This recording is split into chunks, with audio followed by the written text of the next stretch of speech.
Hello, friends. It's Clint. Welcome to Sweetcast. This would be a better video probably for the computer, but I feel like in disarray right now because I have all these boxes here. Those are just some of them, but yeah, I wanted to talk about actually a really interesting conversation that was going on Twitter between let me think, Tyler from Draw and Talk, uh, Matt Cox, and I don't know who else.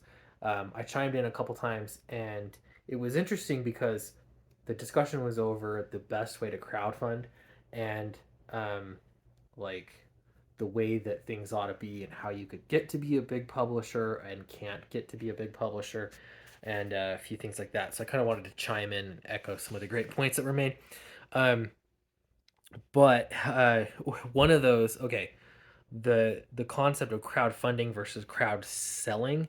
Uh, I think Tyler may have coined that term, but what that is hey, I need to fund the creation of a project, and so I need your help to do it. Okay, and I think most projects, at least to some degree, are true crowdfunding campaigns, even if you have the book produced ahead of time as far as the artwork and story goes. If you're not if you don't have the books printed ahead of time or like paid to be printed ahead of time, then you're still crowdfunding, right? You still need that money to do it. Crowd selling, on the other hand, is when you, the creator, or whoever else, the publisher, whoever is really taking the risk, you are the one producing the book ahead of time, and the risk is, yeah, totally on the creator. The crowdfunding is really just about pre-ordering. I can tell you in the case of Dracula, that was essentially true. I took on the risk because I actually even ordered the books, the exact print run that I hoped, we were going to sell, guessed that we were going to sell ahead of time. And then I did the crowdfunding campaign, and it came down to, whoever backed the campaign. So, and those were the sales. So, Matt was saying that model is, I know people are calling for it, but it's actually a bad model because it's going to be very bad. Um, and I actually agree with that. I agree with that a lot. So the right answer is actually somewhere in the middle. I think having a book produced ahead of time, you, the creator, are assuming a lot of risk, especially if you are a writer that is paying a creative team yourself. That's a lot of risk. You are assuming the risk of that, but at least you're not assuming the risk for the print run, and you can get the correct number of books ordered. So hopefully you're not taking a bath. Um, and yeah, I think that's actually a good way to go because customers are going to get their books sooner, and the creator doesn't have to pay for the print run themselves. But obviously, that's not right for everyone. I just think probably for me, I'm somewhere in that range, or at least I have been in that range.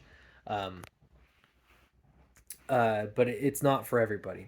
Okay, so another point here is that a lot of people are trying to crowdfund their books, and then the goal is like, hey, now that I've raised money, I've crowdfunded my book. What I'm going to do now is then move over to the more traditional publishing route. Not necessarily traditional, but the idea is, hey, if you raise a lot of money or a decent amount of money, now you have a publishing company and you can start pumping out books and really produce books. The misconception, and I think the failure on a lot of my part for sure, and a lot of other creators, is that you think having a crowdfunding campaign that hits, you know, it hits five figures, mid or high five figures, or even six figures, like low six figures. You think that means, hey, I have enough funding to create a comic publisher. Like that's the next step. But I think that's the mistake. You don't really have enough funding. For a company, like let's take it away from comics for a moment. To fund a company that is able to produce books on a monthly basis or every other month or heck even quarterly, the amount of money that you need to do that is tremendous. um, and even if you took a publisher that was creator owned like Image, or like mean, even Alterna for that matter, the what you're not factoring in is the cost that it takes those creators to actually produce the artwork. um, and that is actually a tremendous expense. It's very expensive to pay creative teams. And so you can imagine if you were working for Image Comics, or if you're getting published through Image, um, Image Comics, I don't know how much money they needed initially to start, or if you were to start a company like exactly like Image Comics today, how much money you would need to start, because you're not actually producing any of the books. All you're doing is printing. And so all that money would go into marketing. That would probably be the cheapest way to create a new publisher. Having said that, the only way you do it, what is needed and required, is a big group of creators that are willing to take on their own risk, right? So now the risk's on the creators, individual creators again, in order to produce enough books, enough, frequently enough, that now you're, putting out books and really competing, shelf space wise and all of that. None of that includes marketing or anything, but you get my point. um, if you are producing, you're the guy producing a book. You didn't crowd fund for a publishing company to get started. You're not crowdfunding for the marketing expenses and all those, you know, all of the other numerous expenses out there just for building a publisher. You're crowdfunding to produce the book. So it's a different set of costs that you're tackling. So the mistake is saying, hey, I crowdfunded a book, I raised X amount of dollars, and yes, that was to cover the creative costs, um, and the production, the print run, and everything. But because there are profits, now I can go turn around and start producing a whole bunch of books. Um, no, like, because now you've assumed the role of a publisher, and you have all of these other unspoken costs of, like, keeping cash flow, keeping a number of creators paid. It suddenly becomes very complicated. So, what's the solution to this? I put this in the Twitter thread that, for some reason, there's this big push to get away from this boutique, uh, or boutique. I don't know how you say that. These small niche or niche, depending on where you're from, um, kinds of publishing outfits. People want to get away from that and become major publishers. Like, that's the goal, is to publish other people and become bigger. And I think that's the mistake. Like, the beautiful thing is that you can be a creator that's making a comic book or a series, and your goal is to just keep that series going, like, just to tell cool stories within that series. And there's nothing wrong with that business model. And I used to kind of think that, it's a starting point, like that's just where you start. um, but the truth is that not everyone is going to make some major publisher, and that's okay. Like, what we'd rather have at the end of the day, ultimately, is really great books. And so if that's fewer books, um, then awesome. You don't have to have tons and tons of books.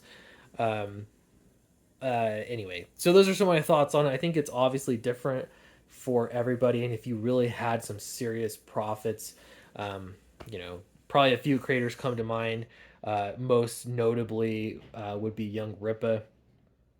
He legit, I mean, but even him, he clearly started with lots of money ahead of time. I know he even said, I don't know how much, but at least, somewhere in the six figures he started with to initially get things rolling with his company. He raised so much money that he has a lot of capital, and my guess would still be, about $3 to $4 million to really start a major publishing company. Um, that's a lot of money. So I think keeping expectations, like if you are a small creator, you're a creator, you're interested in comics because you want to make comics, that's cool. You're going to have to be your own publisher probably, and that is cool.